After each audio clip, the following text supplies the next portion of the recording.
भागवतम द्वितीय स्कंद पंचम अध्याय श्लोक संख्या 21 शब्दार्थ अनुवाद एवं तात्पर्य कृष्ण कृपा मूर्ति श्री श्रीमद अभय चरणारविंद भक्तिवेदांत स्वामी प्रभुपाद द्वारा।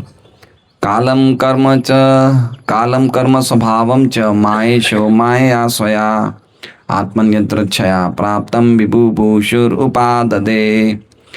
कालम सनातन काल, कर्म जीव का भाग्य। ये हमारी पाठशाला है तो सबको बोलना है ना। भक्ति की पाठशाला है ये, तो सब लोग उच्चारण करेंगे।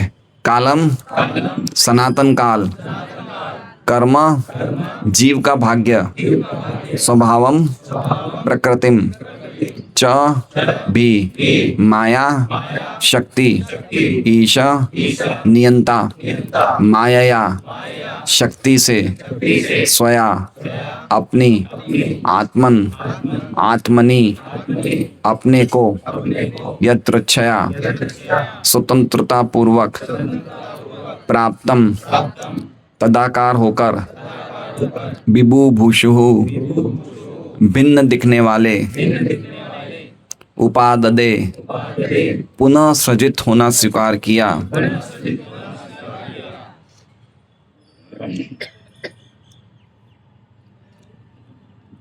अनुवाद।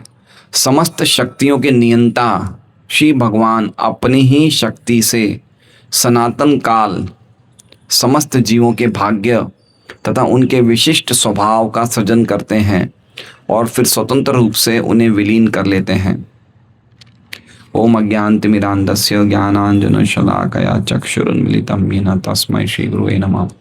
नाम श्रेष्ठं मनुमपि शचीपुत्रमत्र स्वरूपं रूपं तस्याग्रचरम् उरुपुरीं माथुरीं गोष्ठवाटिं राधाकुण्डं गिरिवरम् ओ राधिका माधवाशां प्राप्तो यस्य प्रतितकृपया श्रीगुरुं तं नतोऽस्मि। वन्देऽहं श्रीगुरो श्रीयुतपदकमलं श्रीगुरून् वैष्णवांश्च श्रीरूपं सहग्रजातं स्वयं रघुनाथान्वितं तं सजीवं साद्वैतं सावधूतं परिजनसहितं कृष्णचैतन्यदेवं श्रीराधाकृष्णपादान् स्वयं ललिता शिवशाखान्वितांश्च। गुरु वैष्णव भगवान तीने स्मरण हो विघ्न विनाशन अनायास होय निजवांछित पूर्ण।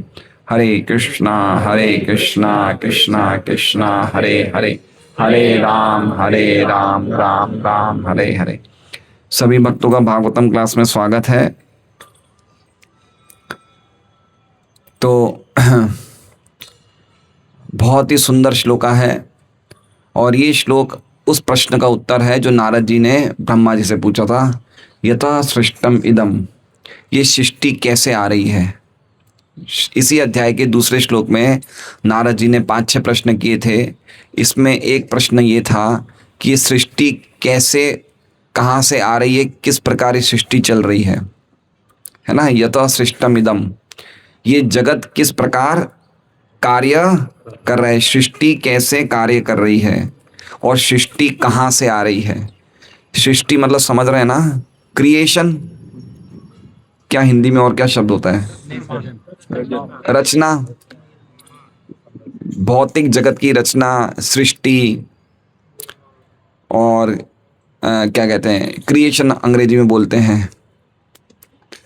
तो ये श्लोक का उत्तर में आज से लेके 35वें श्लोक तक 15 श्लोकों का वर्णन खाली इसी प्रश्न का है। यथा सृष्टम, ये कैसे सृष्टि चल रही है, कैसे कार्य कर रही है, कहाँ से आ रही है, ये जानना बहुत ही हमारे लिए ज़रूरी है। अगर वास्तव में हम अध्यात्म के अच्छे शिष्य बनना चाहते हैं या अध्यात्म के अच्छे विद्यार्थी बनना चाहते हैं, तो हर एक चीज़ जो 15 श्लोकों में बताई जाएगी हमें समझना चाहिए और पता चलना चाहिए कि हमें कि सृष्टि कैसे होती है। अब आप लोग कहेंगे कि जब हमें सृष्टि में रहना ही नहीं है, हमें तो भगवान के धाम जाना है, तो सृष्टि के बारे में जान के हमें क्या मिलेगा, हमें कहाँ जाना है ना। भगवान तो कहते हैं जगत दुखालयम है, तो हमें तो यहाँ दुख भरे जगत में रहना नहीं है। लेकिन चूंकि ये सृष्टि का संबंध परम सत्य परमेश्वर भगवान से है, इसलिए सृष्टि की भी जानकारी प्राप्त करके हम मुक्त हो जाएंगे। इसलिए सृष्टि की जानकारी प्राप्त करनी चाहिए। जब तक हम सृष्टि के बारे में नहीं समझेंगे तब तक हम भगवान की लीलाएं नहीं समझ पाएंगे, क्योंकि ये भी भगवान की एक लीला है, सृष्टि लीला। इसलिए कोई भी धर्म प्रामाणिक है नहीं है उसका पता तब चलता है जब वो सृष्टि के बारे में क्या वर्णन करते हैं। समझ रहे हैं बात को? जैसे ईसाई धर्म है, ईसाई धर्म में कहा जाता है कि 3 जगत है, एक हेवन, एक अर्थ, एक हेल। स्वर्ग, नरक और ये धरती, ये 3 ही है जो है। नरक में लोग परेशान हो रहे हैं, स्वर्ग ये भूमि पे सब काम कर रहे हैं, और स्वर्ग में सब लोग भोगैश्वरी कर रहे हैं, और स्वर्ग में जो लोग खूब मौज कर रहे हैं वो नरक के लोगों को देख के हंसते हैं। तो उन लोगों का थिंकिंग इस प्रकार का है। तो सृष्टि के बारे में सनातन भागवत धर्म को छोड़ के कहीं भी हमारे वैदिक पुराणों में या ग्रंथों में जिस प्रकार से सृष्टि का वर्णन किया है, बाकी अन्य ग्रंथों में इस प्रकार का वर्णन नहीं किया है। ना तो कुरान में, ना तो बाइबल में, ना फिर और कोई भी जो अलग अलग धर्मों के ग्रंथ हो गए उनमें। तो ये बात जानना बहुत ज़रूरी है कि सृष्टि कैसे होती है, कैसे कार्य कर रही है। तो वो हम लोग आज पढ़ने का प्रयास करेंगे। कल जो हमने श्लोक सुना था वो इस प्रकार सुना था, स एष भगवान लिंगे स्त्रिभिर एतेर अधोक्षजः स्वलक्षित गतित ब्रह्मन् सर्वेषां ममचेश्वर। कि वही भगवान वासुदेव, वही भगवान अधोक्षज, वो स्वलक्षित हैं, दिखते नहीं हैं। किनके द्वारा? जो प्रकृति के 3 गुणों के द्वारा बंधे हुए हैं उनको वो नहीं दिखते हैं, और वही परमेश्वर आपके और मेरे दोनों के नियंता हैं। तो ये नारद जी का एक प्रश्न था कि ईश्वर में और जीव में क्या अंतर है। तो ये 4 श्लोकों में हमने पढ़ा, 17, 18, 19, 20 में। ठीक है ना, यही प्रश्न चल रहा था। अगर हम डेली आएंगे तो हमें बहुत रुचिकर लगेगा भागवत, क्योंकि सबके लिंक हैं। ये 4 बीच में प्रश्न किया था नारद जी ने कि आप क्या करते हो, ये तो बताओ। जब सब कुछ ही नारायण कर रहे हैं तो आप क्या कर रहे हो? तो उसके जवाब में ब्रह्मा जी ने 4 श्लोकों का वर्णन किया, 17, 18, 19, 20। ठीक है, 17 में उन्होंने कहा कि वो तो वही चीज़, मैं तो वही बना रहा हूँ जो उन्होंने पहले से ही बना दी है, मैं भी उनके द्वारा बना रहा हूँ। कैसे बना रहा हूँ? उनके कटाक्ष मात्र से बना रहा हूँ, प्रेरित हो रहा हूँ। और फिर 18वें श्लोक में भगवान की विलक्षण स्थिति को बताया गया है। 19वें श्लोक में जीव की विलक्षण स्थिति को बताया गया। जीव की स्थिति क्या है, विलक्षण कहाँ है? वो तो दयनीय स्थिति है जीव की। और 20 में जो हमने कल पढ़ा, उसमें भगवान को वो लोग नहीं देख सकते जो प्रकृति के 3 गुणों के द्वारा आवृत हैं, वो भगवान को नहीं देख सकते। अब आज के श्लोक में वापस वही प्रश्नों की श्रृंखला चालू हो गई। यद रूपम हमने पढ़ लिया था। यद रूपम, ये ब्रह्मांड का रूप क्या है, फिर इसका अधिष्ठान क्या है, इसका विश्राम क्या है, यद परम यद अधिष्ठानम, ये सब पढ़ लिए थे। नारायण इनका विश्राम है, नारायण इनका अधिष्ठान है, वो सब पढ़ लिया था। अब चौथे प्रश्न का उत्तर है, ये सृष्टि कैसे कार्य कर रही है, कहाँ से आई है। तो सबसे पहले ब्रह्मा जी इसका उत्तर दे रहे हैं और कह रहे हैं कि किस प्रकार की ये सृष्टि कैसे चालू हुई, वो बता रहे हैं। तो कह रहे हैं कालम कर्म स्वभावम च, 3 चीज का सबसे पहले निर्माण होता है। कौन सी 3 चीज? काल, कर्म, स्वभाव। मायेशो, मायेशो मतलब मायेश के द्वारा। किसके द्वारा होता है निर्माण? मायेश के द्वारा। मायेश मतलब माया के नियंतक, नियंता। माया के नियंता कौन है? भगवान वासुदेव, भगवान कृष्ण। भगवान के द्वारा जिन्हें मायेश बोलते हैं, वो 3 चीजें बनती है। क्या चीज बनती है? काल, कर्म, स्वभाव। सबसे पहले सृष्टि इस प्रकार शुरू होती है। कैसे बनाते हैं? माया या स्वया, अपनी खुद की माया से, है ना। जैसे गीता जी का एक श्लोक है, 4थे अध्याय का 6ठा श्लोक, अजोपि सन्न वै आत्मा भूतानाम ईश्वरोपि सन प्रकृतिम समधिष्ठः संभवाम्यात्म माया, मैं अपनी आत्म माया से प्रकट होता हूँ। तो वो भगवान की योग माया है और ये भगवान की महामाया है। तो महामाया या बहिरंगा शक्ति के द्वारा भगवान क्या करते हैं? काल, कर्म, स्वभाव को प्रकट करते हैं। कहाँ पे करते हैं भाई? ये चीज बना रहे हैं, 3 चीजें बनाई भगवान ने। सृष्टि को बनाने के लिए सबसे पहले 3 चीज बनाई। कौन सी बनाई सौदिक प्रभु? काल कर्म सना स्वभाव। कहाँ पे कौन सी फैक्ट्री में बनाई, कोई होगा ना, हम अगर पूछे भाई आपकी फैक्ट्री कहाँ पे है तो हम बोले हमारी फैक्ट्री सिलवास में है, हमारी फैक्ट्री बड़ौदा में है। तो कौन सी फैक्ट्री में बन रहा है, कहाँ इनकी फैक्ट्री जहाँ काल कर्म स्वभाव बन रहा है? तो कह रहे हैं आत्मन। आत्मन मतलब अपने आप में, अपने अंदर ही बना रहे हैं। कहाँ बना रहे हैं, कहाँ बना रहे हैं? आत्मनि, अपने में ही बना रहे हैं। क्या सुन के आश्चर्य नहीं हो रहा है? दृष्टिपात तो प्रधान में करते हैं, दृष्टि तो हम बाहर डालते, तो अंदर कैसे दृष्टि डाल रहे हैं? लेकिन अपने अंदर बना रहे हैं। कैसे संभव है ये? क्या भगवान के अंदर ही सब कुछ बन रहा है क्या? भगवान के अंदर सृष्टि है? कैसे समझे इस बात को, है ना? भगवान ने जब यशोदा माँ ने भगवान को मुख खोलने को कहा तो भगवान के अंदर क्या क्या निकला? सब सृष्टि निकल गई ना। तो भगवान कहाँ बना रहे हैं? अपने अंदर बना रहे हैं।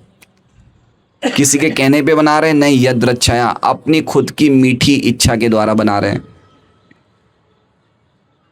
कैसे बनाते हैं? तो कह रहे हैं प्राप्तम। प्राप्तम मतलब जो चीजें अंदर थी उनको बाहर निकालते हैं। समझ रहे हैं? काल को बनाया नहीं जा सकता है, काल सनातन है, लिखा है ना अनुवाद में, क्या लिखा है? सनातन काल। तो काल को कैसे क्रिएट किया जाएगा? जो चीज़ सनातन है उसको कैसे उसको बनाया जाएगा? वो तो सनातन है। तो कह रहे हैं कि जो चीज़ भगवान के अंदर स्थित थी उनको भगवान अपने ही अंदर से बाहर निकाल देते हैं। तो क्या चीज़ें स्थित थी? काल। कर्म और सनातन किसके अंदर, कर्म और स्वभाव किनके अंदर स्थित था? जीव के अंदर। जीव कहाँ स्थित था? भगवान में। तो सब चीज़ें भगवान सृष्टि करने के लिए, बनाने का मतलब ये हुआ उनको बाहर निकाल देते हैं। समझ रहे हैं बात को? आत्मन यदृच्छया प्राप्तम, अपने अंदर ही स्थित चीजों को बना रहे हैं। बना रहे हैं मतलब उनको प्राप्त, उनको बाहर निकाल रहे हैं। क्यों कर रहे हैं? अपनी इच्छा से। क्या कारण है? तो कह रहे हैं विभु भूषु, एक भगवान अनेक होना चाहते हैं। विभु भूषु का अर्थ क्या है? एक कृष्ण अनेक रूप में प्रस्तुत करना चाहते हैं अपने आप को, या अनेक रूपों में अपने को प्रकट करना चाहते हैं। इसे कहते हैं विभु भूषु। समझ रहे हैं? जैसे एक व्यक्ति बोलता है कि मुझे शादी करना है, क्यों? क्योंकि उसको और भी लोग चाहिए अपने आनंद बढ़ाने के लिए, तो शादी करता है, बच्चे करता है, फिर पोते पोती होते, तो उसको लगता है कि मेरा पूरा परिवार है ना, उसको अच्छा लगता है बताने मेरा परिवार। तो भगवान भी एक से क्या होना चाहते हैं? अनेक होना चाहते हैं। लेकिन इसका मतलब ये नहीं समझना चाहिए कि अनेक सभी भगवान हैं, ये नहीं समझना चाहिए। भगवान अपनी शक्तियों का विस्तार करते हैं, तो हम लोग विभिन्नांश हैं और भगवान के जो स्वयं के रूप हैं वो स्वांश हैं। तो दो रूपों में विस्तार करते हैं, दो रूपों में विभु भूषु करते हैं, है ना? खुद के रूप राम, नृसिंह, वामन, वराह, ये जितने हैं ये स्वांश हैं। और विभिन्न अंश कौन से हैं? देवता और हम कौन हैं? विभिन्न अंश मतलब हम भगवान के शक्ति की बराबरी नहीं कर सकते, उनके गुणों की बराबरी कर सकते हैं। तो ऐसे भगवान क्या करते हैं? एक से अनेक होने की इच्छा से क्या करते हैं? उपाददे, ये सृष्टि करते हैं। क्या करते हैं? सृष्टि करते हैं। कितनी बार करते हैं? तो कह रहे हैं पुनः। पुनः मतलब बार बार करते हैं, पुनः सृजित होना स्वीकार करते हैं। समझ गए श्लोक का अर्थ? भगवान एक से अनेक होने की इच्छा से बार बार ये सृष्टि करते हैं और अपने में ही स्थित काल, कर्म और स्वभाव को बाहर प्रकट करते हैं अपनी खुद की माया के द्वारा। श्रीधर स्वामी की हम टीका पढ़ेंगे। काल को प्रकट करने का अर्थ क्या है? श्रीधर स्वामी बताते हैं, कह रहे काल शोभ करने वाला सृष्टि काल है। मतलब कह रहे हैं श्रीधर स्वामी कि सबसे पहले भगवान, हमने कितनी बार कहा कि प्रकृति का एक रूप होता है जिसे कहते हैं अव्यक्त रूप, और एक होता है व्यक्त रूप। एक क्या होता है? अव्यक्त, और एक होता है व्यक्त। अव्यक्त रूप को कहते हैं प्रधान। क्या कहते हैं? प्रधान। और व्यक्त रूप को कहते हैं माया। माया मतलब ये जगत, ठीक है, माया भी दो रूप में कार्य करती है, एक तो शक्ति के रूप में और एक खुद को इस जगत के रूप में विस्तारित करती है। तो अव्यक्त प्रकृति की जो अव्यक्त अवस्था है उसे क्या बोलते हैं? प्रधान। ये प्रधान में क्या क्या चीजें हैं? प्रकृति के 3 गुण हैं और सभी मटेरियल माल मसाला है बनाने का, लेकिन ये अभी शांत है। क्या है? ये शांत है। तो भगवान जब दृष्टि करते हैं तो काल शक्ति से इसको इम्बैलेंस कर देते हैं। समझ रहे हैं? दृष्टि कैसे करते हैं भगवान? अपनी काल शक्ति से इसको शोभित करते थे। शोभित मतलब करना, शोभ करना, क्या बोलते हैं उसे इंग्लिश में? हैं, शोभ करना मतलब उसमें थोड़ी सी हलचल आ गई, एजिटेट करना। समझ रहे हैं बात को? प्रकृति कैसे? प्रकृति की अव्यक्त अवस्था मतलब अभी ये प्रकृति में कोई भी एक्टिविटी नहीं है, सो रही है। तो एक तरह से भगवान अपनी सोती हुई वाइफ को उठा देते हैं। माया कौन सी है? माया उनकी सोने वाली वाइफ है, उसको उठा दिया भगवान ने। कैसे? काल शक्ति के द्वारा। जब भगवान देखते हैं तो काल शक्ति डाल देते हैं किसमें? वो अव्यक्त अवस्था की प्रधान में काल शक्ति डाल देते हैं। जैसे ही काल शक्ति डल जाती है, काल काम करना शुरू कर देता है और उससे क्या निकलना? उससे सृष्टि का कार्यक्रम चालू हो जाता है। प्रकृति के 3 गुणों में हलचल आने लग जाती है। सतोगुण चाहता है मैं ऊपर रहूं, रजोगुण चाहता है मैं ऊपर रहूं, तमोगुण चाहता है। तीनों में कंपटीशन होना शुरू हो जाता है और धीरे धीरे धीरे प्रकृति बनना शुरू हो जाती है। समझ रहे हैं बात को? काल का अर्थ समझ गए? अब कह रहे हैं कर्म। तो कर्म का अर्थ बता रहे हैं श्रीधर स्वामी।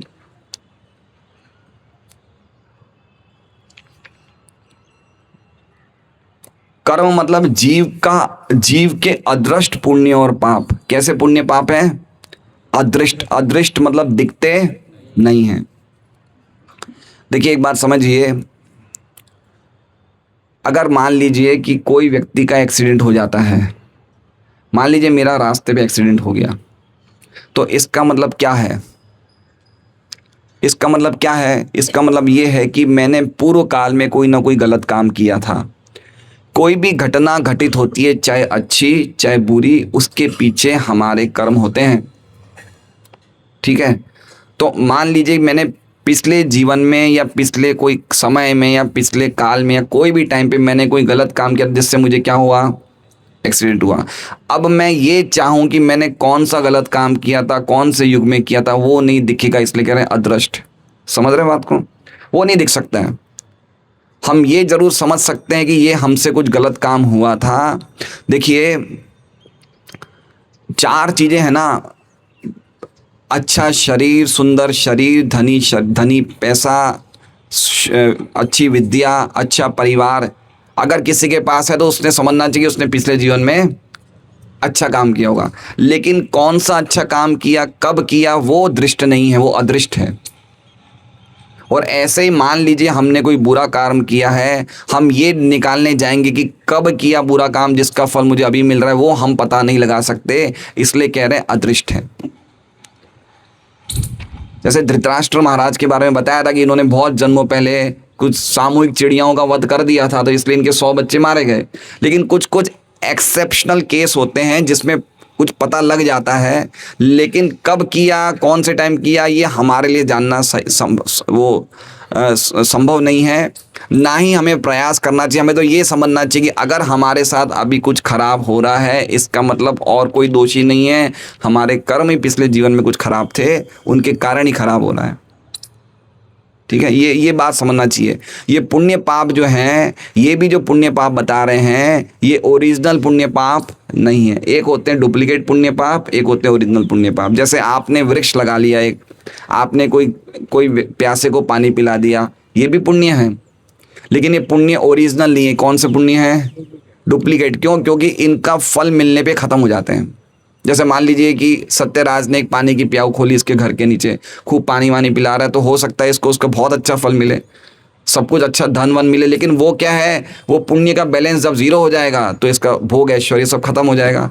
इसलिए ये जो पुण्य पाप बताए जा रहे हैं ये सनातन नहीं है, शाश्वत नहीं है। शाश्वत पुण्य कौन सा है?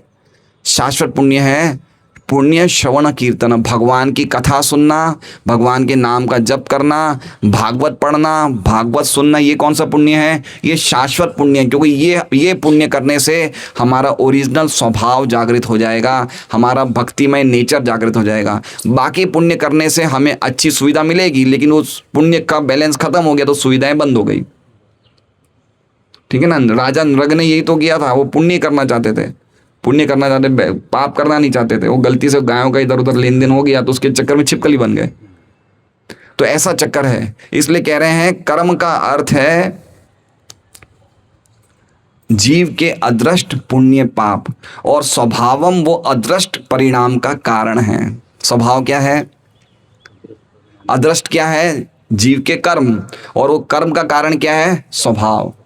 इसलिए एक बात देखिए कि व्यक्ति, हम बोलते हैं व्यक्ति अपने कर्म लेके आता है, लेकिन व्यक्ति अपने कर्म लेके नहीं आता है, साथ में क्या लेके आता है? स्वभाव भी लेके आता है।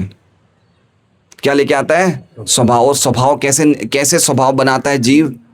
ये जो स्वभाव का वर्णन किया जा रहा है, ये हमारा ओरिजिनल स्वभाव नहीं है। ये हमारा स्वभाव कौन सा है? जो हमारा एक विशिष्ट स्वभाव है, जो प्रकृति के 3 गुणों के संपर्क में हमने बनाया है।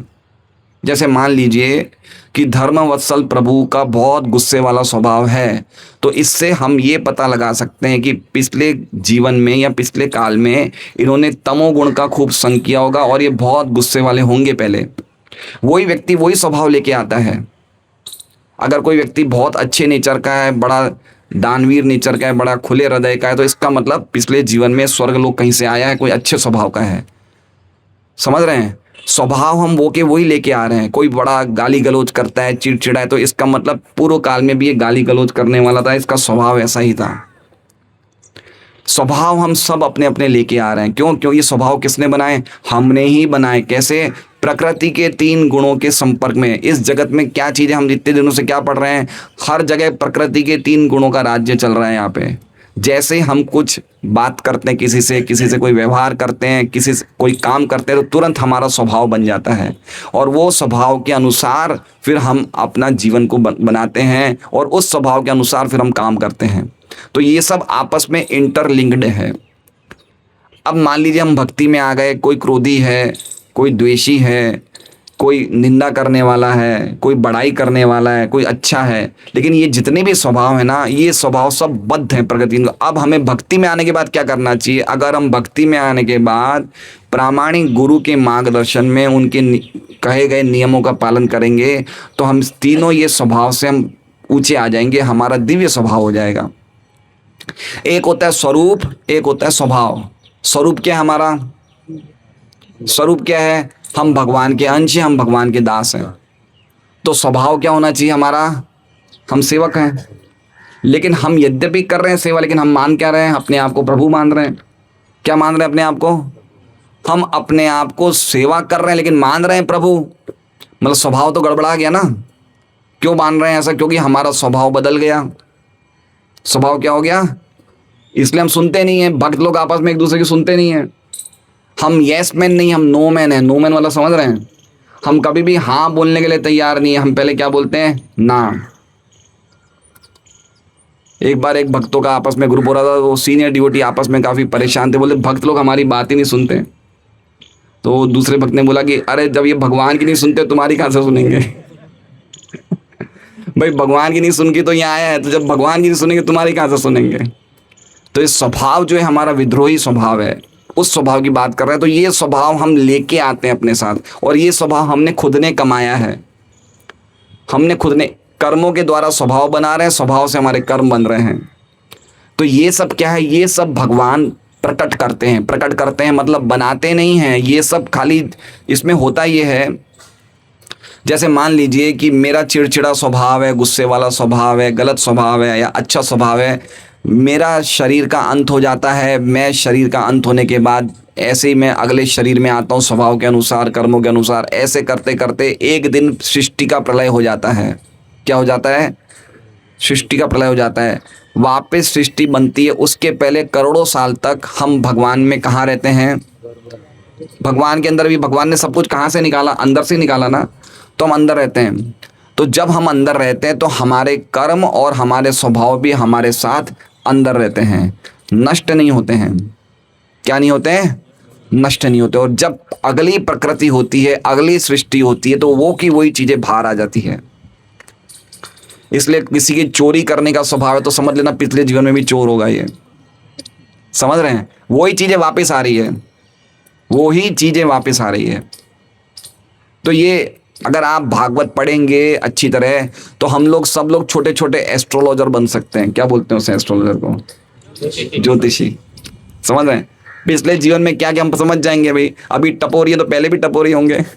मुश्किल नहीं है ढूंढना। ये कोई अच्छा व्यक्ति होगा तो उसने पिछले जीवन में अच्छा काम किया है ना। अब हमें ये नहीं देखना हमने क्या किया था, अब हमें देखना है कि कैसे ये स्वभाव को परे होके हम भगवान के दिव्य प्रेम को प्राप्त करें। और ये स्वभाव कब बदला जाएगा? जब हम हरे कृष्णा कृष्णा कृष्णा हरे हरे, हरे राम राम राम हरे हरे, ये जप करेंगे, 4 नियमों का पालन करेंगे, कोई जुआ नहीं, कोई सट्टा नहीं, कोई नशा नहीं, कोई मांसाहार नहीं, कोई व्यभिचार नहीं। और अगर एक प्रामाणिक वरिष्ठ भक्त के, गुरु के मार्गदर्शन में हम जब भक्तिमय सेवा में लगेंगे तो हम देखेंगे कैसे कैसे हमारा स्वभाव बदल जाएगा। और हम देख रहे हैं कितने भक्तों के स्वभाव कैसे कैसे थे लेकिन बिल्कुल चेंज हो गए। और अगर चेंज नहीं हो रहा है हमारा स्वभाव तो समझ लीजिए कि हम लोग भक्ति में प्रॉपरली सीरियस नहीं हैं, इसलिए हमारा स्वभाव चेंज नहीं हो रहा है। और स्वभाव चेंज होना आसान भी नहीं है, मुश्किल भी है। लेकिन इस प्रकार से श्रीधर स्वामी कह रहे हैं कि स्वभाव के कारण हम अदृष्ट कर्म कर रहे हैं। आगे कह रहे हैं आत्मनि, खुद अपने अंदर, यदृच्छा का मतलब बता रहे हैं स्वेच्छा से, विभिभूषु का अर्थ बता रहे हैं विविध रूपों में होने की इच्छा से, विभूषी वी प्लस भू मतलब इच्छा दर्शक, मतलब विविध स्वरूपों में अपनी इच्छा करने से भगवान ये सृष्टि करते हैं। विश्वनाथ चक्रवर्ती ठाकुर की हम टीका पढ़ते हैं। ये पहले बताया गया है कि भगवान इस ब्रह्मांड का निर्माण अपनी माया शक्ति से करते हैं। अब ये बताया गया कि कैसे करते हैं, क्या प्रक्रिया से करते हैं। भगवान अनेक होना चाहते हैं, विभु भूषु, इसलिए यदृच्छा है, अपनी खुद की इच्छा से उपाददे ये सृष्टि को स्वीकार करते हैं। कहाँ पे थी ये सृष्टि? उनके अंदर ही थी। आत्मन प्राप्तम कालम है, सृष्टि उनके अंदर ही। कर्म कहाँ थे? कर्म मतलब एक तरह से समझ गया, कर्म मतलब जीव का भाग्य। कर्म का अर्थ क्या हो गया? जीव का भाग्य। और स्वभावम ये सब जीव के अंदर थे, ये सब भगवान बाहर निकाल देते हैं। कैसे करते हैं? माया के द्वारा। प्रभुपाद जी का हम तात्पर्य पढ़ते हैं, काफी चीजें क्लियर होगी हम प्रभुपाद जी का तात्पर्य पढ़ेंगे तो कैसे सृष्टि शुरू हुई देखा हमने। किस प्रकार से सबसे पहले क्या किया? काल है ना, काल के साथ हमें भी उस सृष्टि में डाल दिया गया।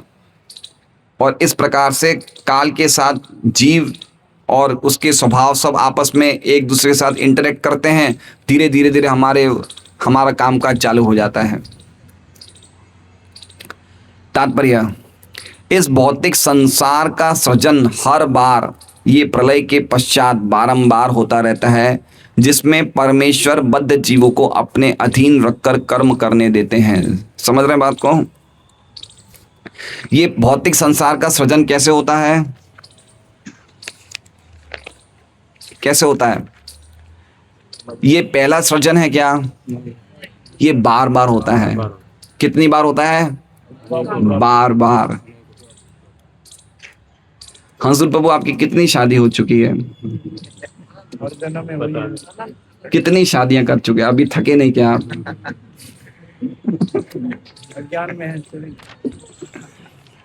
देखिए, हम नहीं समझ रहे हैं कि हम कितनी बार जन्म ले चुके हैं, कितनी बार विवाह कर चुके हैं, कितनी बार पढ़ाई कर चुके हैं, कितनी बार हम मर चुके हैं। ये बार बार हो रहा है ना। कोई अगर हमने पहले के काल में अगर पिक्चर देखी होगी, फिल्म देखी होगी, तो एक फिल्म आई थी शोले, और बहुत सालों तक चली थी वो। कोई भी व्यक्ति एक फिल्म कितने समय तक देख सकता है? एक फिल्म कोई भी व्यक्ति कितने समय तक देख सकता है? या कोई अच्छा सीरियल कब तक देखेगा? वो कितनी बार देखेगा महेंद्र जी? 10 बार, 15 बार, कितनी बार देखेगा? है ना? एक बार वो ऊब जाएगा कि अरे यार इतनी बार क्यों देखूं मैं।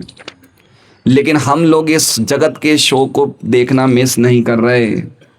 हर बार हम एक नए जोश के साथ आते हैं इस जगत में। हमने कोई भी इस जगत के शो को मिस नहीं किया। Morning show, matinee show, night show, सब देखते हैं हम बराबर। सब देखते हैं मतलब समझ रहे हैं? हर एक जगत में हम आते हैं, हर एक जगत में। और वो क्या करते हैं? 8 चीज़ों को ही देख रहे हैं हम। हर एक बार आते हैं सृष्टि में और 8 चीज़ों को देख रहे हैं। क्या 8 चीज़ों को देख रहे हैं? आहार, निद्रा, भय, मैथुन, यही तो देख रहे हैं हम। जगत में है क्या? यही तो है। और 4 चीज़ें, जन्म, मृत्यु, जरा व्याधि, 8 चीज़ें तो हैं। और इसी को ही हम इतनी बार से देखते आ रहे हैं। हम थक नहीं रहे हैं, है ना? पुनः पुनः शर्वित चर्वणा नाम। हम एक ही चीज को बार बार रिपीट कर रहे हैं, बार बार चबा रहे हैं। कितना कष्ट की बात है। वो ही चीज हम कर रहे हैं बार बार। और समस्या ये है कि हमें लगता है कि ये जगत बहुत गंभीर काम है। हम लोग इस जगत को इतनी गंभीरता से लेते हैं, ये सृष्टि को इतनी गंभीरता से लेते हैं कि हमें कभी कभी तो लगता है कि यही एक आखिरी जीवन है। इसके बाद जीना कहाँ, मरना कहाँ। समझ रहे हैं बात को? हम ये नहीं समझ पाते कि बार बार हमें क्या लगता है, ये जो सृष्टि जहाँ पे मैं हूँ, ये बहुत गंभीरता से लेना है मुझे। इसलिए व्यक्ति फेल हो जाते हैं। बच्चे तो, माँ बाप कितने सीरियस हो जाते हैं कि मेरा बच्चा, अरे भाई एक बार फेल नहीं हुआ है, बहुत बार फेल हो चुका है ना? या कोई हॉस्पिटल में होता है तो कैसे हम डर जाते हैं, कांप जाते हैं। अरे ये चीज़ें बार बार चल रही है।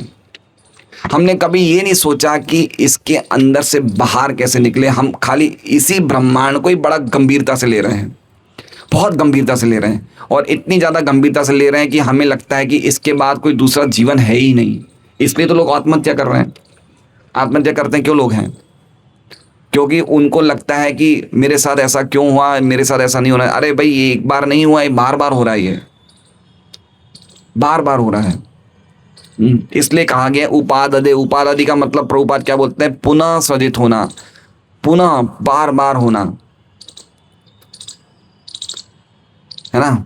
भक्ति चारू महाराज जी ने एक बार प्रभुपाद से पूछा था, तो प्रभुपाद ने बोला था ये जन्म आप कृष्ण को दे दो।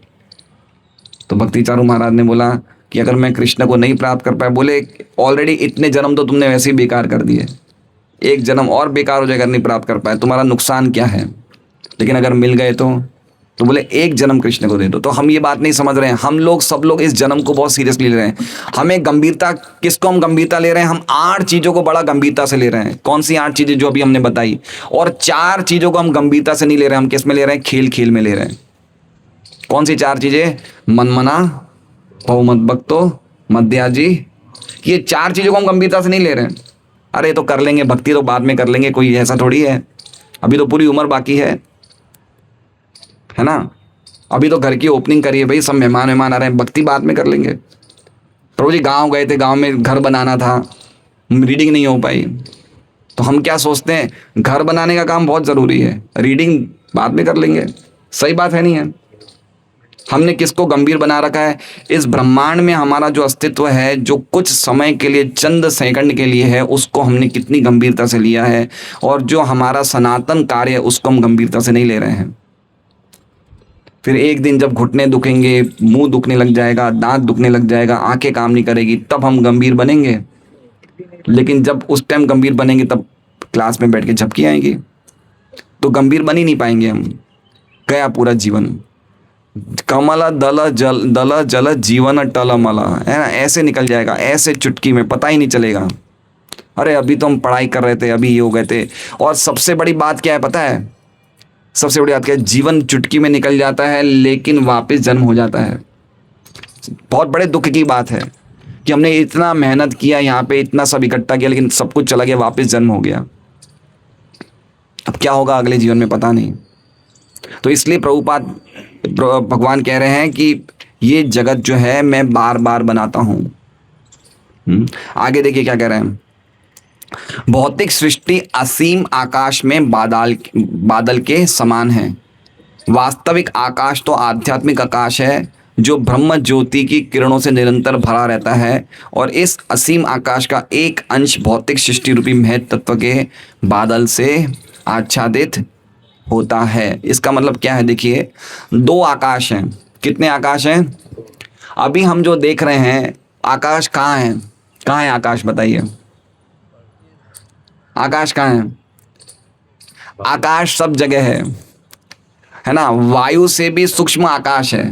भूमि, जल, अग्नि, वायु, आकाश, कोई भी जगह ऐसी नहीं है जो आकाश नहीं है। जहाँ पे आकाश एक एलिमेंट है, वो सब जगह है, हर जगह आकाश प्रवेश कर जाता है। लेकिन फिर भी ये कौन सा आकाश है? ये भौतिक आकाश है। ऐसे ही एक आध्यात्मिक आकाश है। ये भौतिक आकाश से ज़्यादा बड़ा है आध्यात्मिक आकाश। भौतिक आकाश की सीमा है, लेकिन आध्यात्मिक आकाश क्या है? उसकी सीमा नहीं है। भगवान, अगर हम शास्त्र पढ़ेंगे तो पता चलेगा, ये जो पूरी सृष्टि है इसका 1/4 ये भौतिक आकाश है, 3/4 तो आध्यात्मिक आकाश है। तो कौन सी अच्छी क्वालिटी का आकाश है? आध्यात्मिक आकाश। लेकिन हम लोग समझ रहे हैं कि भौतिक आकाश ही सब कुछ है ना। देवी महेश हरिधाम सुतेषु तेषु, है ना। ये जो भौतिक आकाश है ये किसके कंट्रोल में है? दुर्गा माँ के कंट्रोल में। इसलिए इसे कहते हैं देवी धाम। क्या कहते हैं? देवी धाम। ये देवी धाम का जो भौतिक आकाश है, ये जब अनेक अनेक ब्रह्मांडों से भरा ये आकाश है, ये जब खत्म हो जाता है तो चालू होता है महेश धाम। किनका धाम? भगवान शिव का धाम। ये थोड़ा सा आध्यात्मिक जगत में और थोड़ा सा भौतिक जगत में। इसलिए जो लोग निर्विशेष ब्रह्म ज्योति की उपासना करते हैं, जो लोग मुक्त होना चाहते हैं, ब्रह्म ज्योति में प्रवेश करना चाहते हैं, वो कहाँ मिल जाते हैं? महेश धाम में। कहाँ जाते हैं? महेश धाम में। महेश धाम के ऊपर आता है वैकुंठ लोक, जहाँ भगवान विष्णु के धाम है, जो आध्यात्मिक आकाश में है ना। और वैकुंठ लोक के ऊपर आता है द्वारका, द्वारका के ऊपर मथुरा, नहीं, वैकुंठ के ऊपर अयोध्या, अयोध्या के ऊपर द्वारका, द्वारका के ऊपर मथुरा, मथुरा के ऊपर गोलोक वृंदावन। ये सब कहाँ पे? आध्यात्मिक आकाश है।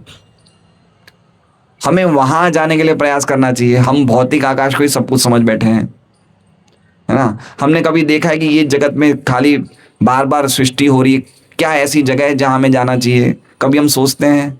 नहीं सोचते हैं। हमें कोई जानकारी भी इच्छा ही नहीं लेने की, ना हमारी जाने की इच्छा है। तब जाने की इच्छा नहीं तो रहो भाई, यहीं रहो, ये 8 चीज़ों को देखते रहो, आहार, निद्रा, भय, मैथुन, जन्म, मृत्यु, जरा, व्याधि। तो इसलिए प्रभुपाद कह रहे हैं एक आध्यात्मिक आकाश है। और ये भौतिक जगत कैसा है? आध्यात्मिक आकाश में एक बादल है। क्या है?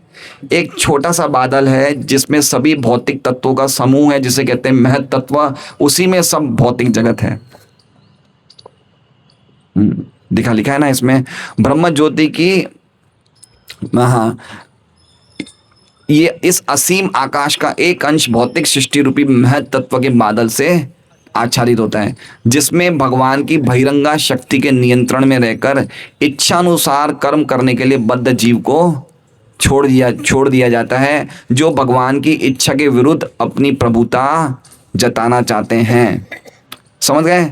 हमें यहाँ पे क्यों छोड़ दिया गया है? क्योंकि हम भगवान की इच्छा से अपनी इच्छा मिलाने के लिए तैयार नहीं है ना। इसलिए हमें भौतिक जगत में छोड़ दिया। भगवान की क्या इच्छा है? भगवान की इच्छा है कि तुम मेरे पास आ जाओ। और हमारी क्या इच्छा है? हम आपके पास क्यों आए? हम यहाँ सुखी हैं, हम बड़े सुखी हैं। एक बार इंद्र देवता बन गए सुअर, श्राप मिला था, है ना। उनके पूरी फैमिली थी अच्छी, जॉइंट फैमिली में रहते थे वो, बच्चे, वाइफ सब थे। ब्रह्मा जी है, बोले इंद्र तुम्हारा श्राप पूरा हो गया, चलो वापस। बोले मुझे क्या जरूरत है, मेरे पूरा परिवार है, मैं छोड़ के नहीं जाना चाहता हूँ। समझ रहे हैं? सुअर बनने के बाद भी सुअर के शरीर को भी छोड़ने के लिए तैयार नहीं है। ये भौतिक जगत है। हम लोग जानते हैं हम कष्ट पा रहे हैं, तो भी हम निकलना नहीं चाहते हैं। इसे चैतन्य चैतन्य ने बताया है, मल के कीड़े। किसके कीड़े? मल के कीड़े। कभी कभी हमारे पेट में गड़बड़ होती है तो डॉक्टर को बोलता है कि पेट में कीड़े हैं, तो फिर वो स्टूल टेस्ट लेता है, थोड़ा पॉटी का टेस्ट लेता है, तो बोलता है आपके मल में तो बहुत कीड़े हैं, तो कीड़े मारने की दवाई देता है। तो कीड़े को क्यों मल के कीड़े क्यों बोला जाता है? कीड़ा मल से बाहर निकल जाता है, देखता है यहाँ पे सब गड़बड़े, वापस मल में चले जाता है। तो हम लोग क्या है, हमें वापस भौतिक जगत से बाहर नहीं निकलना है, हमें अंदर ही रहना है। समझ रघुनाथ दास गोस्वामी और चैतन्य चैतामृत में चैतन्य महाप्रभु के बीच में संवादों में चर्चा होती है। बोले भौतिक जगत ऐसा है जहाँ पे सब लोग क्या कहते हैं, सब लोग विष्ठा छोड़ते हैं, वो भौतिक जगत है। लेकिन हमें बहुत अच्छा लग रहा है क्योंकि हमें आध्यात्मिक जगत की जानकारी नहीं है ना, हमें भक्तिमय जीवन की जानकारी नहीं, इसलिए हमें यही अच्छा लग रहा है। जिस प्रकार वर्षा ऋतु हर बार आती है और चली जाती है, इस प्रकार सृष्टि बारंबार उत्पन्न होती है और भगवान के नियंत्रण में पुनः अभी क्या आने वाली है, बारिश आने वाली है, 4 महीने तक रहेगी, वापस चली जाएगी। बताना क्या चाहते हैं, हर रोज हर साल जून में बारिश आती नहीं आती है, आती है।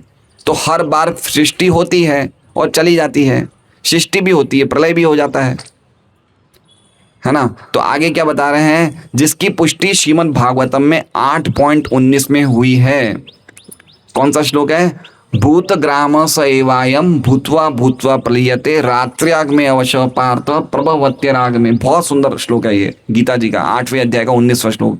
भूत ग्राम, भूत मतलब पंचमहाभूत और ग्राम मतलब उनका समूह, और जिसमें हम जीवात्मा भी। एवायम भूतवा भूतवा प्रलीयते, ये भूतवा भूतवा, भूतवा भूतवा मतलब प्रकट होते हैं और प्रलीयते नष्ट हो जाते। कब, रात्रि आग में, जब रात्रि आती, किसकी, ब्रह्मा जी की रात्रि आती, रात्रि आग में प्रलीयते। कैसे प्रलीय होते, अवश्य, अवश्य मतलब निसहाय अवस्था में। जैसे मान लीजिए रामाचार्य प्रभु बोले कि देखो भाई रुक जाओ, अभी प्रलय मत आओ, मुझे अपनी रसोई बनानी। बोले छोड़ो सब, चलो मेरे साथ। समझ रहे हैं, सबका प्रलय निश्चित है, ऐसे लीजिए निसहाय अवस्था में सौड़ जाएंगे। एक बार मार्कंडेय ऋषि प्रार्थना करते, भगवान ने दर्शन दे दिए। मार्कंडेय ऋषि ने पूछा, दर्शन दिए, मार्कंडेय ऋषि ने खूब प्रार्थना करी, भगवान ने कहा क्या चाहते हो।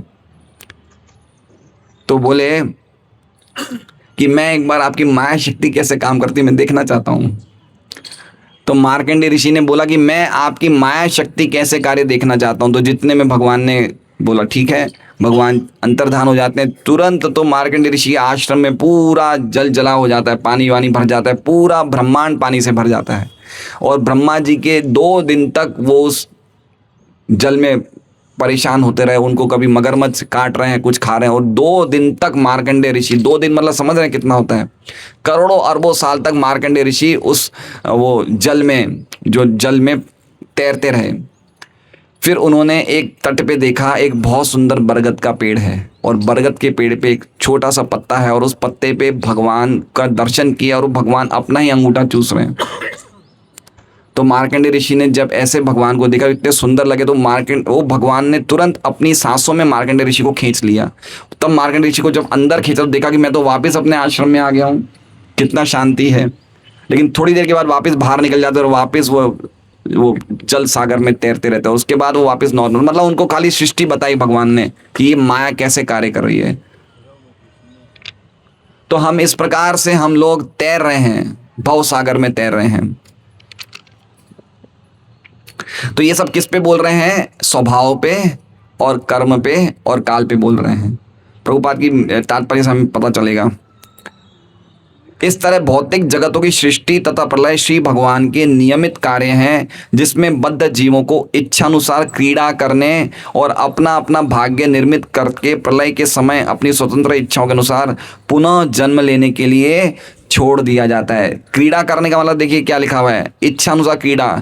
क्रीड़ा मतलब समझ रहे हैं, जैसे मान लीजिए कि प्रशांत है और ये दीपिका माता जी ये दिव्यांश को लेके गए समुद्र के तट पे, दोनों टेबल पे बैठे, बात, जाओ बेटा जाओ खेल लो थोड़ी देर। फिर ये आधा घंटा तट पे खेला, फिर बोले चलो चलो भाई आ जाओ आ जाओ। समझ रहे हैं, तो भगवान सृष्टि करते हैं, जीवात्मा को क्या बोलते हैं, जाओ खेलो भाई खेलो, खेलो, तुम्हें जो करना है कर लो।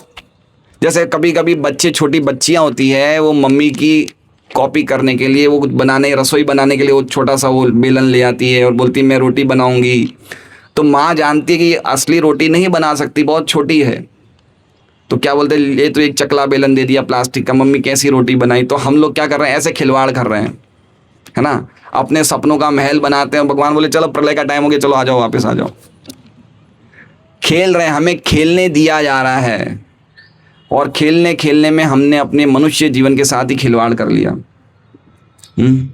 हमें पता नहीं चंद मिनटों का खेल है, तुरंत हम वापस बुला लिए जाएंगे। हम समझ रहे हैं कि सब कुछ सनातन है, हम हमेशा रहेंगे, है ना। नियंत्रक भगवान है, लेकिन हम अपने आप को नियंत्रक समझ रहे हैं, वही तो हमारे दुख का कारण है। अगर जिस दिन हम ये समझ जाएंगे हम नियंत्रण है, तो बहुत सुखी हो जाएंगे हम, है ना। करने वाले भगवान है, जो करेंगे अच्छा करेंगे, लेकिन हम क्या सोचते हैं, हम नियंत्रक हैं। ये समस्या का कारण है। इस प्रकार सृष्टि एक ऐतिहासिक तिथि से प्रारंभ होती है, जैसा कि हम अपने अल्प अनुभव से सोचने के आदी हैं। सृष्टि तथा प्रलय का प्रक्रम अनादि कहलाता है, अर्थात इसकी उत्पत्ति पहले कब हुई इसका पता नहीं है, क्योंकि आंशिक सृजन की ही अवधि 8 अरब 64 करोड़ वर्ष है। आंशिक सृजन मतलब समझ रहे हैं, ब्रह्मा जी का एक दिन और एक रात, उसका ही अवधि 8 अरब 64 करोड़ है। तो पूरी सृष्टि की अवधि कैसे पता चलेगी? आंशिक सृष्टि पता है ना, ब्रह्मा जी जब सोने जाते हैं तो एक बार सृष्टि का प्रलय होता है, आंशिक प्रलय होता है, उसके बाद वापस सृष्टि होती है। तो कह रहे हैं कि आंशिक सृष्टि का ही अवधि इतना है, तो संपूर्ण सृष्टि की अवधि कहाँ से पता लगेगी? लेकिन वो सृष्टि भी होती है, प्रलय हो जाती है। लेकिन वैदिक साहित्य में वर्णित सृष्टि का नियम यह है कि ये कुछ कुछ अंतरालों में सृजित होती है और श्री भगवान की इच्छा से पुनः विनष्ट हो जाती है। यदृच्छया समस्त भौतिक सृष्टि या आध्यात्मिक सृष्टि भी भगवान की शक्ति की वैसी ही अभिव्यक्ति है, जैसा कि अग्नि का प्रकाश तथा उष्मा अग्नि की शक्ति की भिन्न भिन्न अभिव्यक्तियां हैं। अब ये बहुत बात क्यों बोल रहे हैं प्रभुपाद? ये इसलिए बोल रहे हैं कि जैसे श्लोक में हमने पढ़ा कि सब कुछ कहाँ पे हो रहा है, भगवान के शरीर में। तो हमें ऐसा नहीं समझना चाहिए कि भगवान राधा श्याम सुंदर के शरीर में हो रहा है। तो इसलिए अग्नि का इन्होंने उदाहरण दिया प्रभुपाद ने। अग्नि की 2 शक्तियां हैं, एक उष्मा एक प्रकाश। उष्मा मतलब हीट और प्रकाश मतलब लाइट। किसकी शक्तियां हैं? अग्नि की। अग्नि का रूप है, लेकिन ना तो गर्मी का रूप है ना ही प्रकाश का रूप है। प्रकाश का रूप है क्या? नहीं है। गर्मी का रूप है क्या? नहीं है। उसी प्रकार से भगवान का रूप तो है, लेकिन उनकी जो ये शक्तियां हैं इनका रूप नहीं है। ये इस निर्विशेष शक्ति में भगवान सृष्टि करते हैं। ऐसा नहीं समझना चाहिए कि भगवान अपने पेट में सृष्टि कर रहे हैं। समझ रहे हैं बात को?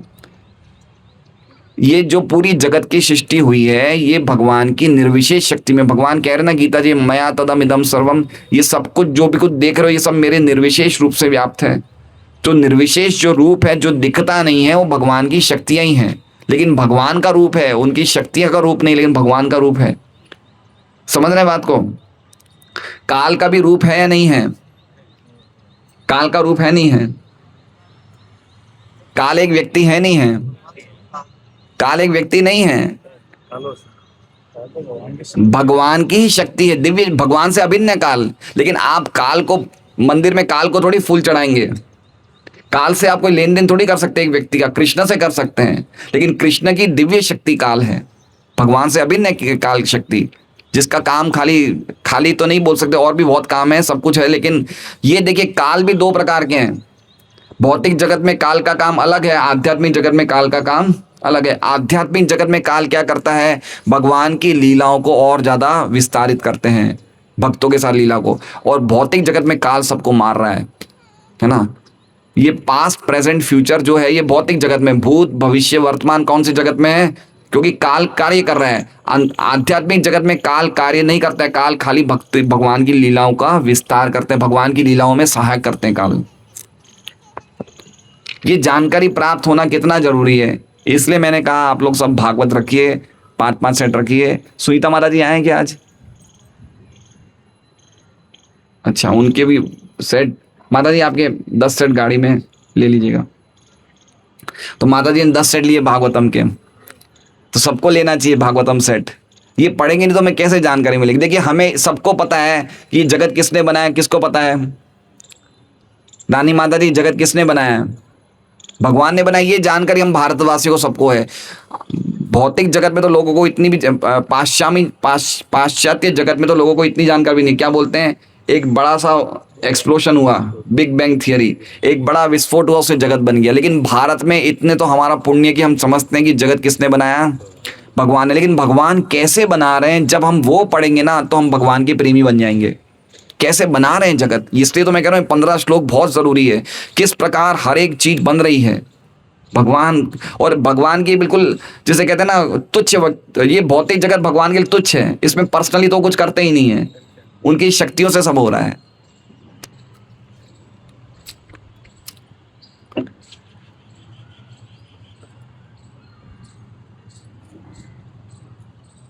कहाँ पे थे हम?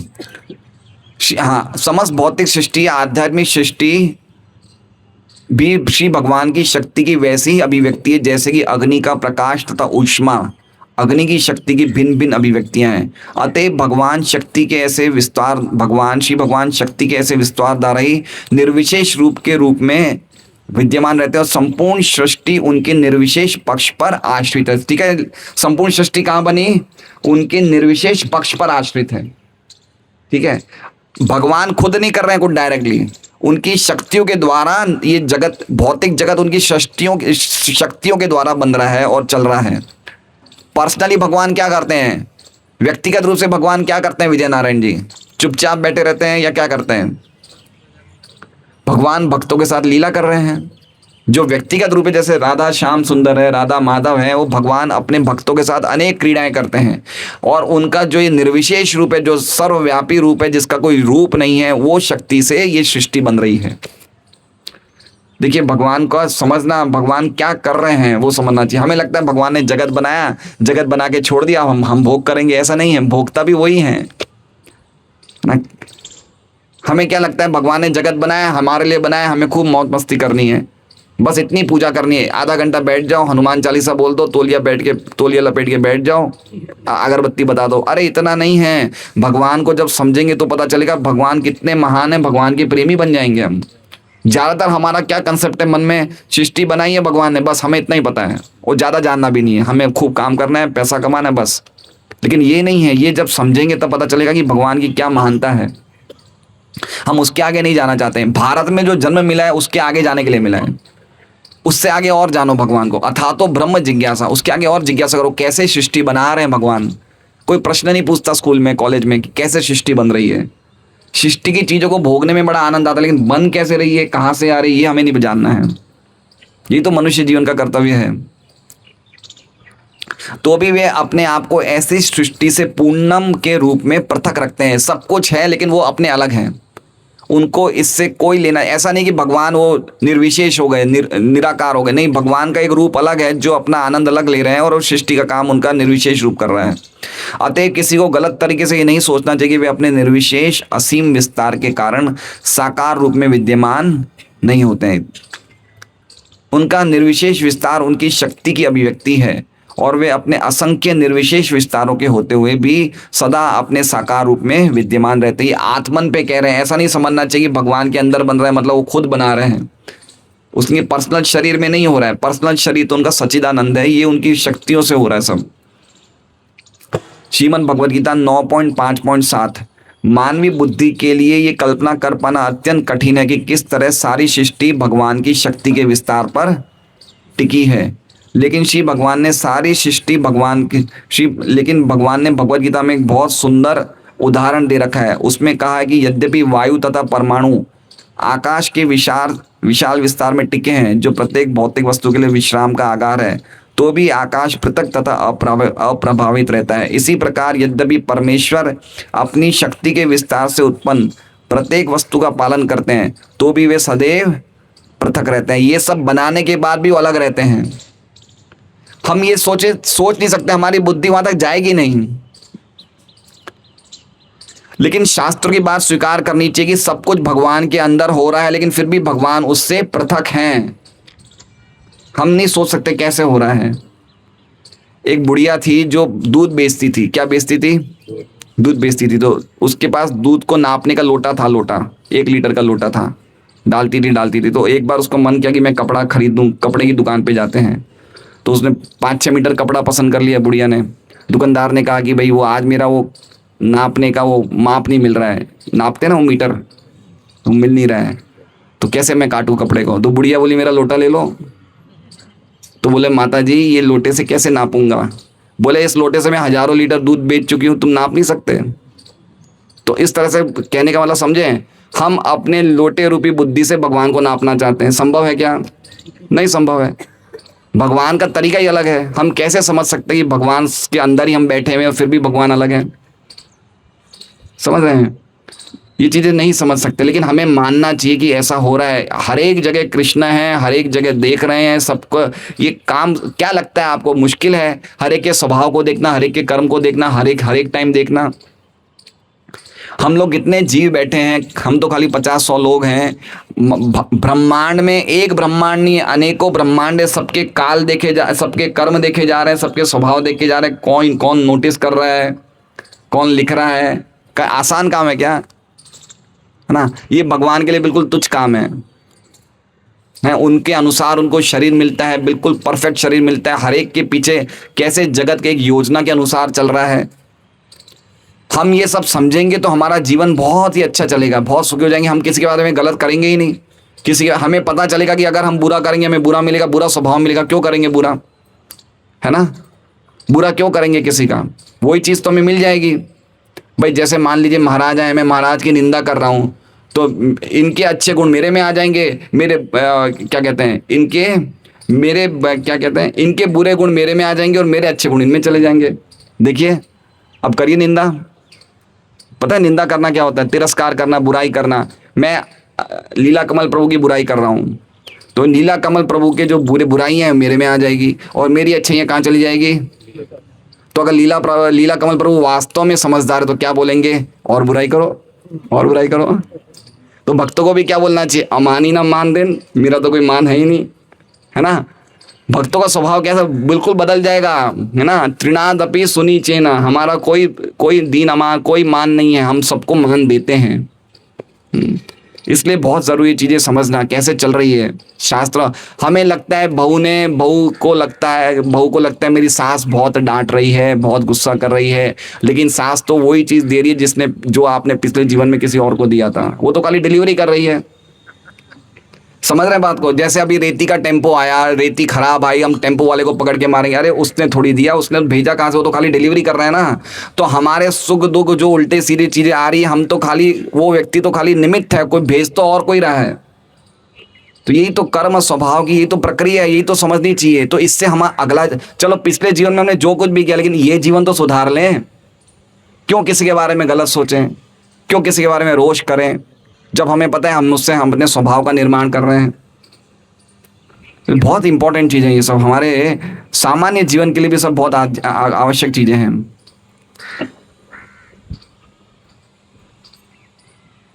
इसे तो निराकार ब्रह्म के प्रबल समर्थक शंकराचार्य तक ने स्वीकार किया है। वे कहते हैं नारायण परो व्यक्तात्, अर्थात नारायण अपनी निर्विशेष सृजनात्मक शक्ति से पृथक विद्यमान रहते हैं। क्या कह रहे हैं?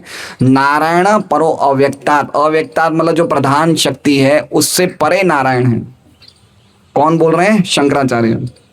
कि नारायण की दिव्य स्थिति क्या है? उनका अस्तित्व, उनका पर्सनैलिटी इस भौतिक जगत से परे हैं। भौतिक जगत से उनको कोई लेन देन नहीं है, लेकिन भौतिक जगत उनके बिना चलता भी नहीं है। ये समझना है। उनके बिना नहीं चलेगा, लेकिन फिर भी उन्हें कोई लेन देन नहीं है। तो ऐसे व्यक्ति के पास जाना चाहिए, नहीं जाना चाहिए? जाना चाहिए ना, उनकी सेवा करनी चाहिए ना। ऐसा कोई व्यक्ति में क्या क्वालिटी है जो व्यक्ति को बिल्कुल भी लिपती नहीं इस भौतिक जगत से, बिल्कुल अटैचमेंट ही नहीं है? देखिए, भगवान तुरंत छोड़ दिया वृंदावन में, गोपियों को तुरंत छोड़ दिया। द्वारका में 16,000 महल थे, तुरंत छोड़ दिया। क्या वैराग्य है बताइए? वैराग्य है नहीं है? हम एक घर को नहीं छोड़ पाते तो क्या वैराग्य, क्या ज्ञान है? 45 मिनट में गीता जी का ज्ञान दे दिया। क्या उनका बल है, क्या उनका यश है? तो ऐसे व्यक्ति की सेवा नहीं करनी चाहिए। हम लोग तैयार नहीं है इसलिए माया की सेवा कर रहे हैं, है ना? हम तैयार नहीं हैं इसलिए माया की सेवा कर रहे हैं। इस तरह प्रलय के समय ये सारी सृष्टि नारायण के दिव्य शरीर के भीतर लीन हो जाती है और ये सृष्टि पुनः भाग्य तथा स्वभाव की उन्हीं अपरिवर्तित कोटियों सहित उन्हीं के शरीर से अद्भुत अपरिवर्तित वही चीजें वापस आ रही है। कर्म और स्वभाव वापस आ रहे हैं। इसलिए सावधान रहना चाहिए, क्या कर रहे हैं, क्या नहीं कर रहे हैं, कैसा स्वभाव है। हर चीज़ देख के बोलना चाहिए, देख के समझना चाहिए। ये वाणी की बहुत कीमत है। सोच समझ के बोलना चाहिए, ऐसे नहीं बोलना चाहिए। आज मैं भागवत में पढ़ रहा था, नारद जी के बारे में लिखा था अल्प भाषिणी। नारद जी बचपन में पहला स्कंद पढ़ रहा था। नारद जी भक्ति वेदांतों के पास रहते हैं तो कैसे थे? अल्प भाषिणी। जितना जरूरत हो उतना ही बोलते थे, ज़्यादा नहीं बोलते थे। ज़्यादा बोलने में दिक्कत है, उल्टा सीधा निकल जाएगा। तो जितना जरूरत है, मतलब कृष्ण के संबंधित बातें करो, अन्यथा शांत रहो। अगर कृष्ण कथा कर सकते हो तो 24 घंटा करो। तो इससे हमारा स्वभाव बन रहा है, स्वभाव वो क्या वही स्वभाव बाहर आ रहा है। सारे व्यक्तिगत जीव श्री भगवान के अंश होने के कारण कभी कभी आत्मा के रूप में वर्णित होते हैं, जो आध्यात्मिक संरचना में एक से हैं। आध्यात्मिक संरचना में एक से मतलब भगवान और हमारे में आध्यात्मिक दृष्टि से कोई अंतर नहीं है, गुणों से तो एक ही हैं। वो भी सच्चिदानंद है, हम भी सच्चिदानंद है, लेकिन वो विभु हैं और हम अणु हैं। वो महान है, हम छोटे हैं। लेकिन चूंकि ऐसे जीव भौतिक सृष्टि की प्रति पूरी आसक्ति के साथ आकृष्ट होते रहते हैं, अतः वे श्री भगवान से भिन्न होते हैं ना। आकृष्ट मतलब वो तुरंत अटैच हो जाते हैं भौतिक शक्ति से। कहाँ लिखा था, हमने पढ़ा ना 2 श्लोक पहले, माइनम पुरुषम। वो तुरंत आकर्षित हो जाते हैं और भगवान नहीं होते हैं, इसलिए भिन्न हैं भगवान से हम जीव। हरे कृष्णा। श्रीमद् भागवतम की जय, शील प्रभुपाद की जय। तो बहुत दिव्य अभी ये सब श्रृंखला, अभी ये सृष्टि के बारे में सब वर्णन होगा। तो आज हमने 3 चीजें पढ़ी, कैसे काल कर्म स्वभाव जीव लोग कैसे बाहर आ रहे हैं, भगवान कैसे सृष्टि करने के लिए तैयारी कर रहे हैं। इसके बाद क्या क्या चीजें बाहर आएगी वो हमें आगे के श्लोकों से पता चलेगा। तो कल एकादशी है, कल विशेष दिन है, तो आप लोग अवश्य आइए और कृष्ण कथा का लाभ लीजिए। हरे कृष्णा। आज का प्रसाद मिथिलेश जी राय की तरफ से है।